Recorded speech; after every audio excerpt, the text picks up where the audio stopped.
नमस्ते, welcome to heat happy energy अमोटारो।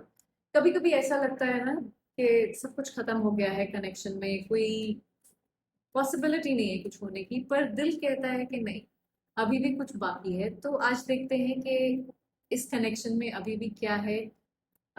उनके दिल में अभी भी कुछ बाकी है कि नहीं। पहली एनर्जी है नाइट ऑफ कप्स। देखिए, आप दोनों के बीच में कुछ तो बाकी है। नाइट ऑफ कप्स एक लविंग एनर्जी है। ये इंसान अभी भी इमोशनल लेवल पर आपके साथ कनेक्टेड है, चाहे कुछ भी करें, कुछ भी करें। नाइट ऑफ कप्स एक्शन की तरफ इशारा करता है, लेकिन इमोशनल और रोमांटिक तरीके से।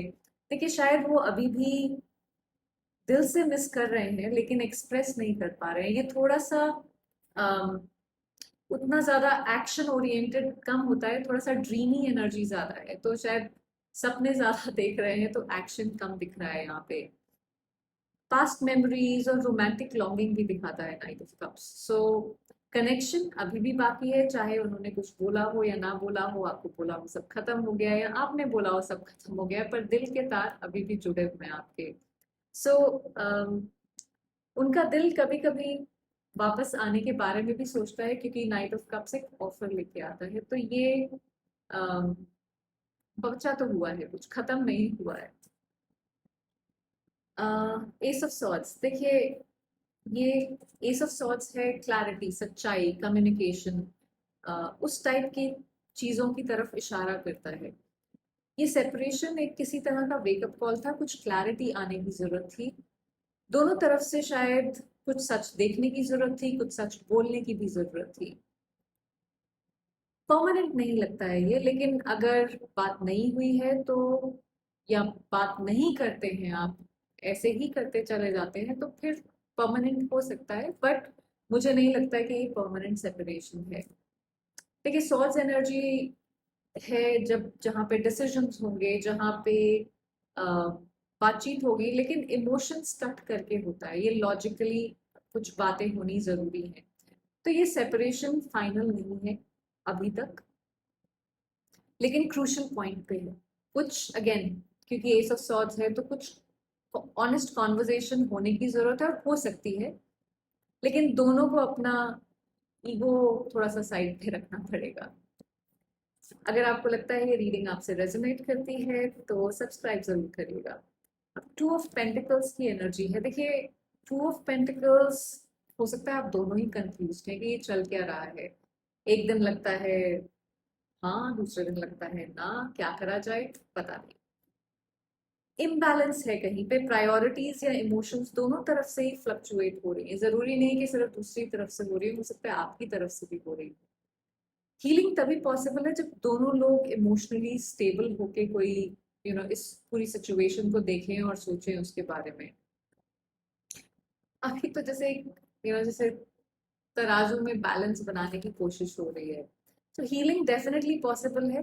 दोनों साइड से कमिटमेंट आने की जरूरत है। इस चीज को, इस कनेक्शन को प्रायोरिटाइज करने की जरूरत है। अगर क्लैरिटी और स्टेबिलिटी आती है, स्पेशली वो एस ऑफ सॉर्ड्स की वजह से, वो जो कम्युनिकेशन आना जरूरी है, ऑनेस्ट कम्युनिकेशन, वो आता है, तो यहाँ पे डेफिनेटली हीलिंग होगा। अम, आपको क्या करना चाहिए?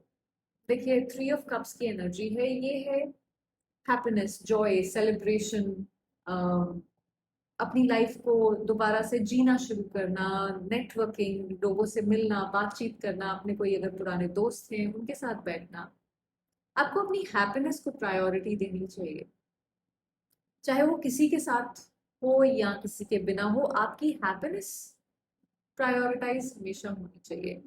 देखिए, इस कार्ड का मतलब है दोस्तों के साथ, लाइक मैंने कहा, टाइम स्पेंड करिए या खुद को इमोशनली रिचार्ज करिए। जो भी चीज है जो आपको इमोशनली रिचार्ज करने में हेल्प करता है, वो करिए। रुकना या इस यहाँ से वॉक अवे करना, उसका डिसीजन तब लीजिए जब आप इमोशनली खुद फुल हो, एक हैप्पी स्पेस में हो। अदरवाइज आप कभी भी वो डिसीजन इंटरनली शायद एक्सेप्ट भी ना करें। देखिए, फिलहाल आपको खुद पे फोकस करना चाहिए। जिंदगी सिर्फ एक रिश्ते पे नहीं टिकी होती। तो उस पे उसको लिमिट मत करिए, सीमित मत करिए। खुश रहिए, एंजॉय करिए, और जब आप रेडी हो तब डिसीजन लीजिए कि अम, और वो डिसीजन शायद आपको लेने की जरूरत भी नहीं पड़ेगी, वो डिसीजन खुद ही आपके पास आ जाएगा कि क्लैरिटी आएगी कि आप क्या, आपके लिए क्या बेस्ट है बेसिकली। सो देखिए, रिश्ते कभी कभी ब्रेक होते हैं सिर्फ इसलिए ताकि आप खुद को दोबारा से पा सके। और ये इंसान आपकी जर्नी का पार्ट है, और अगर लिखा हुआ है इनका आगे भी पार्ट है ना, तो वापस आएंगे, लेकिन तब तक खुद को उस दर्द से के एनर्जी में मत रखिए। सो आपका आपको यहाँ पे किसी के लिए रुकने की जरूरत नहीं, चलते रहिए अपनी जिंदगी में, और इस इंसान को खुद वापस आने दीजिए। आई होप इससे आपको कुछ क्लैरिटी मिली हो। Thank you for watching.